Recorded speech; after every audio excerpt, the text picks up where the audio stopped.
ទីនេះ Newsbox ព័ត៌មានពិតទាន់ហេតុការណ៍សម្រាប់លោកអ្នករុស្ស៊ីបញ្ចប់ការសាកល្បងម៉ាស៊ីនរ៉ុកែតអវកាសថ្មី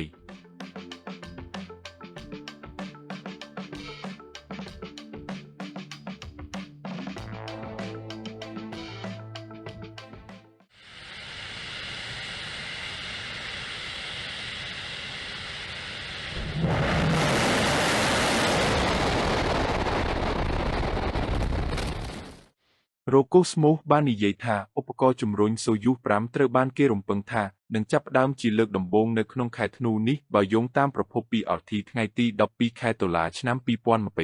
2025 ទីភ្នាក់ងារអវកាសរុស្ស៊ីរ៉ូកូស្មូសបាននិយាយថាការសាកល្បងលើដីដោយជោគជ័យនៃដំណាក់កាលទី 1 នៅម៉ាស៊ីនរ៉ុកែតសូយូស 5 បានបញ្ចប់នៅក្នុងវងនៃតំបន់ម៉ូស្គូ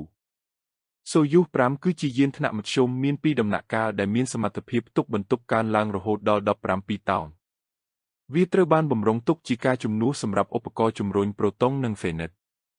រ៉ូកូស្មូសបាននិយាយកាលពីមុនថាខ្លួនគ្រោងនឹងអនុវត្តការបាញ់សាកល្បងដំបូងនៃរ៉ុកែតថ្មីនៅឯបៃកានូកាស្មាដ្រូមក្នុងប្រទេសកាហ្សាក់ស្ថានក្នុងខែធ្នូជាមួយនឹងការប្រើប្រាស់ពេញលក្ខណៈដែលរំពឹងថានឹងចាប់ផ្ដើមនៅឆ្នាំ 2028 កាលពីថ្ងៃសៅរ៍ទីភ្នាក់ងារអវកាសរុស្ស៊ីបានបញ្ចេញវីដេអូនៃការធ្វើតេស្តម៉ាស៊ីនរ៉ុកែតដំណាក់កាលទី 1 នៃយានសូយូស 5 ដែលខ្លួនបាននិយាយថាបានបញ្ចប់ដំណាក់កាលនៃការសាកល្បងនៅលើដីទីភ្នាក់ងារនេះបាននិយាយនៅក្នុងសេចក្តីថ្លែងការណ៍មួយថាក្នុងអំឡុងពេលនៃការសាកល្បងអន្តរកម្មរវាងដំណាក់កាលទី 1 និងម៉ាស៊ីន Audi 171 MV ថ្មីត្រូវបានត្រួតពិនិត្យទីភ្នាក់ងារបានបន្ថែមថាម៉ាស៊ីននេះមានកម្លាំង800តោនហើយនៅតែដំណើរការក្នុងរយៈពេល160វិនាទី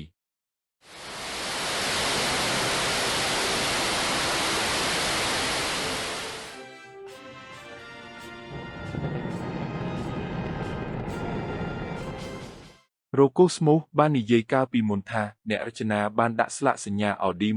171 MV ថាជាម៉ាស៊ីនផ្សារដោយសារតែវាមានថាមពលខ្លាំងបំផុតនៅក្នុងពិភពលោកនិងបង្កើតថាមពលដែលប្រៀបធៀបទៅនឹងរោងចក្រថាមពលដ៏ធំមួយ